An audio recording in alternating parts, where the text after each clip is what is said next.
but you're going to be doing a morning seminar that day, and it's called Don't Grind, Grow. Can you tell us a little bit about what that seminar is going to be like?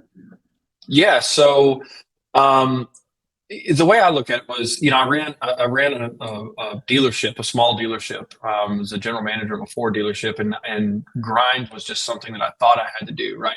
And I talked to so many shop owners that come from that mentality where you go from being a technician to being a business owner, and they work so much in the business that the way that they think they make more money is to work more hours, right.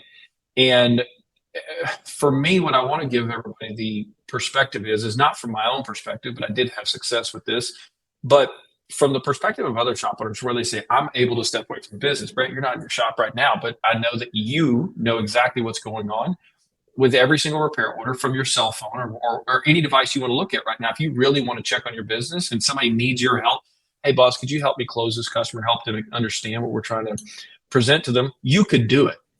And so what I want people to realize is that you don't have to just grind out more hours. You can change your processes, and you can change the way that you interact with your customers to make more money.